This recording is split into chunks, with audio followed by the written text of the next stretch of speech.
Bus stand না party stand? লাভপুরে যাত্রী প্রতীক্ষালয়ে বসে গেল রাজনীতি। লাভপুর বোলপুর রাস্তায় বাসের জন্য দাঁড়িয়ে থাকা যাত্রীরা এখন বেশ বিভ্রান্ত। এখানে বসলে বাস আসবে না নেতারা?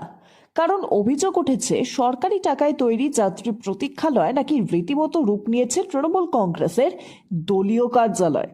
বীরভূমের বিপ্রটিকুড়ি অঞ্চলের তাঁতবান্দি বাসস্ট্যান্ড ও বিপ্রটিকুড়ি বাসস্ট্যান্ডের সরকারি তহবিলে তৈরি হয়েছিল দুটি যাত্রী প্রতীক্ষালয়।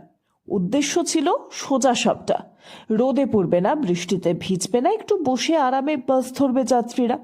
কিন্তু অভিযোগ, 1 জানুয়ারি 2026-এ তৃণমূলের প্রতিষ্ঠা দিবসে সেই প্রতীক্ষালয় ফিতে কেটে শুরু হলো এক নতুন যাত্রা, যাত্রীদের নয়, রাজনীতির। বিজেপির অভিযোগ, প্রতীক্ষালয় এখন আর ওয়েটিং রুম নয়, একেবারে মিটিং রুম। এই ঘটনায় লাভপুর ব্লক তৃণমূল সভাপতি তরুণ চক্রবর্তী ও বিপ্রটিকুড়ি অঞ্চল সভাপতি শেখ ইসমাইলের বিরুদ্ধে বিডিওর কাছে লিখিত অভিযোগ দায়ের করা হয়েছে। এদিকে তৃণমূলের সভাপতি তরুণ চক্রবর্তী বলেন, খবর পেয়েছি, প্রশাসনকে জানানো হয়েছে, তদন্ত হোক। মানে বাস দেরি করলেও তদন্ত কিন্তু সময় পৌঁছবে। অন্যদিকে লাভপুরের বিডিও আশ্বাস দিয়েছেন বিষয়টি খতিয়ে দেখা হবে। শেষে বাসস্ট্যান্ডের অঘোষিত নোটিশ বোর্ডে যেন লেখা, বাসের জন্য অপেক্ষা করুন, সাথে ফ্রি রাজনৈতিক আলোচনা উপভোগ করুন। বাস দেরি করলে বৈঠক চলবে। যাত্রীদের একটাই আশা, বাস যেন অন্তত নির্বাচনের আগে আসে। বোলপুর নিউজ।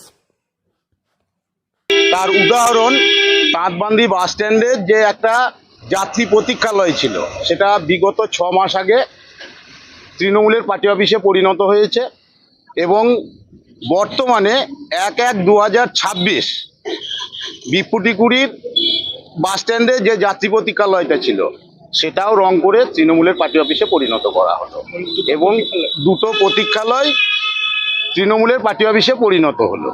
এবং এই দুটো যাত্রী প্রতীক্ষালয়ই তৃণমূলের পার্টি অফিস যে উদ্বোধন করেছে সেখানে উপস্থিত ছিল তৃণমূলের ব্লক সভাপতি তরুণ চক্রবর্তী, অঞ্চল সভাপতি শেখ ইসমাইল, ব্যাকেটে মিঠু, আর পঞ্চায়েত সমিতি সহসভাপতি শোভন চৌধুরী। এই 3 জন।